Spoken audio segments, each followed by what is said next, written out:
novel coronavirus COVID-19. The impact of those actions still being felt 365 days later. Just not right. They're picking on us like we're the source of all the illnesses. You gotta know when to hold them and know when to fold it. Anger, anxiety, concern.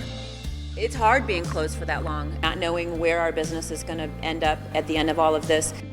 The emotions of a region mixing with the feelings of loss. More than 24,000 Pennsylvanians dead. And there's times I wake up and maybe would like to just hear a voice, and I can't. Nearly 1 million across the state sickened. I was intubated twice. Probably shouldn't have made it. Somebody's prayers saved me. Tonight, to look back at how the pandemic has turned our world upside down, from the sidelines to the front lines. Every day it's the same. COVID patients, people sick, people on ventilators, people dying. The 2020 pandemic, the year that changed the world. Good evening, everyone, and thank you for joining us for the CBS 21 News Special. I'm Jasmine Brooks. Tonight, we are taking a look back as we are marking 1 year since the first COVID-19 cases were reported in PA. So let's start at the beginning.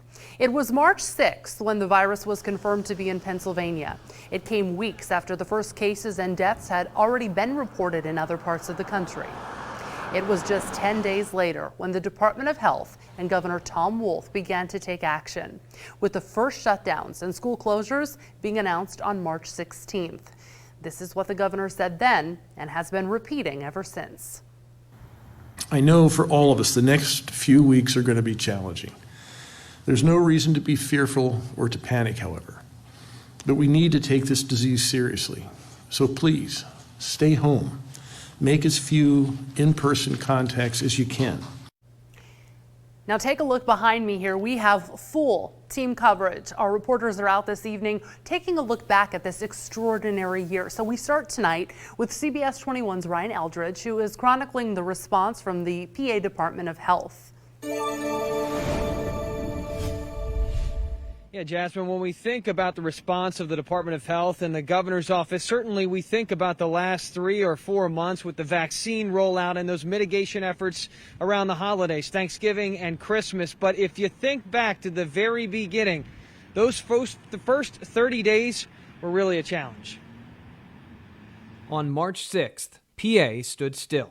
We expect more cases to be confirmed in the upcoming days and weeks. Right now, the emphasis of the plan is mitigation tactics. Not long after, we were dealt another blow. Governor Wolf announcing this afternoon that all K-12 schools will be closed for 10 business days, and this starts on Monday. It is a shocker. It's a little bit overwhelming, like at this moment, yes. The Department of Health moving quick to, quote, slow the spread. Within the last hour, officials are reporting the Commonwealth's first coronavirus-related death. For them, it wasn't quick enough. More changes came just 3 days later.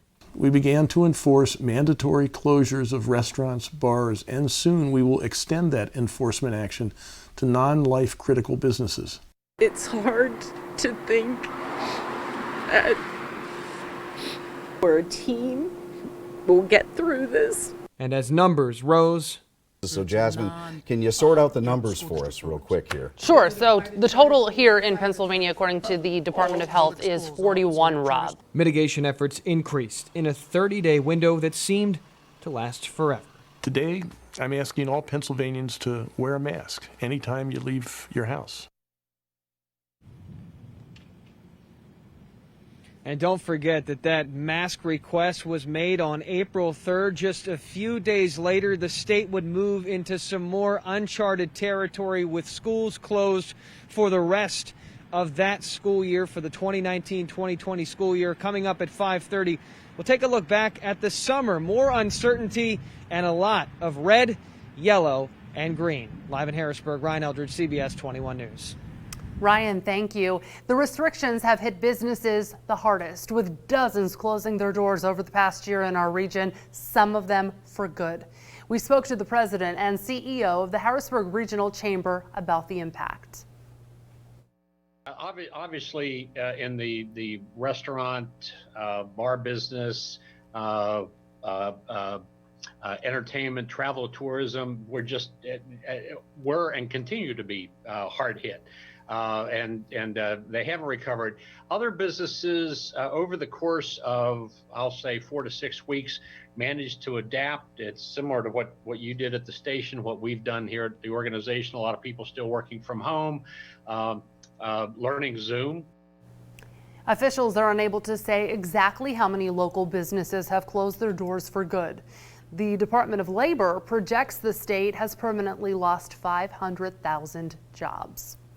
Tonight, we will be talking directly to restaurant owners who've been hit the hardest. Coming up at 5:30, we are live from Cumberland County for a sit-down with a restaurant owner. The COVID-19 pandemic turned deadly in Pennsylvania in March. The first confirmed death was reported by the Department of Health on March 19th. An adult in Northampton County was the first victim. Since then, thousands have died, each of them leaving behind loved ones and friends, each person meaning something different to somebody they knew. Tonight, CBS 21's Samantha York continues our live team coverage. A Harrisburg couple paying tribute to their mom, who they say was taken too soon. We spoke with them first back in April. So Samantha, what are they saying today? Jasmine, nearly a year later, this couple says they are still processing the loss of their matriarch, and it still doesn't feel fair. She was so funny. These days, old videos showcasing Rosie Nichols' quick-witted, spunky personality are what keeps her memory alive for her daughter, Rochelle Smith, and Smith's wife, Cindy. There is not a day that goes by that she does not cross my mind. Nichols would have turned 91 this Sunday, but this weekend, the couple is recognizing a different anniversary. Anger and sadness and confusion. A year since the pandemic came to the U.S. and a year since they last saw Nichols, before she lost her battle with COVID-19 nearly a month later. If I have to be honest with you, like the whole thing was shocking. I never imagined, it would be my mother. Nichols' legacy of a fiery spirit continues to live on in her daughter and remains close to her heart. It's still difficult. I still can't believe it. I still break down. I don't know that you'll ever get true closure with this because of COVID-19. We will never get true closure because you're unable to be with your loved ones in those final moments. A family looking back. She was always there. She was always there. In order to push forward. COVID, we knew from the beginning. Smith says she wishes her mom could see her now, but she finds faith in the fact that she still feels her mom with her. Reporting live in Harrisburg, I'm Samantha York, CBS 21 News. Thank you, Samantha. It's not just you and me who's been thrown into a tailspin this year. Students at schools across the state have been trying to navigate the year as well. Shutdowns began on March 16th. Many who were not able to come back, like these kids, were forced to go online. CBS 21's Megan Majensky continues our live team coverage, looking at how the pandemic is impacting students' mental health. Jasmine, when schools went virtual last year, we worried about the seniors missing out on prom, kids missing out on sports, and now a year in, we're seeing the impact. The Children's Hospital Association released staggering statistics.